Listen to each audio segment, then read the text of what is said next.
Jūs pārliecināšu, ka preces, kuras es nopirku ar aizvērtām acīm, man visas ir vajadzīgas. Kastītes ir tādas neinteresantas, laikam sveces. Izvēlēšos kādu vispievilcīgāko pēc sajūtām.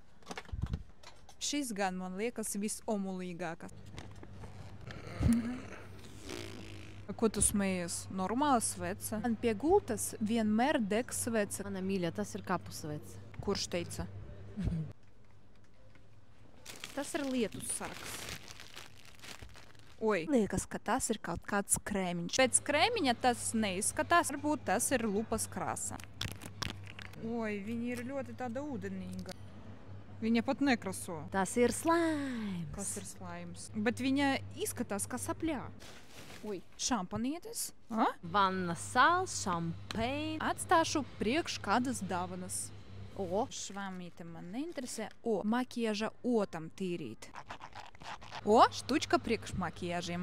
Kāpēc te mati ir? O, man visur ir mani mati. Ideja ir laba, bet tas nav priekš make-upa. Pret karstumu. Tāda statistika, ka mēnesi mēs izteram aptuveni 10% no mūsu algas. Nav ne jausmas, uz ko mēs to tērējam. Domājat, varbūt tieši jūs tāpat staigājat pa veikalu un pērkat visādas preces, kuras jums nav vajadzīgas. Būt jūs esat ar aizvērtām acīm.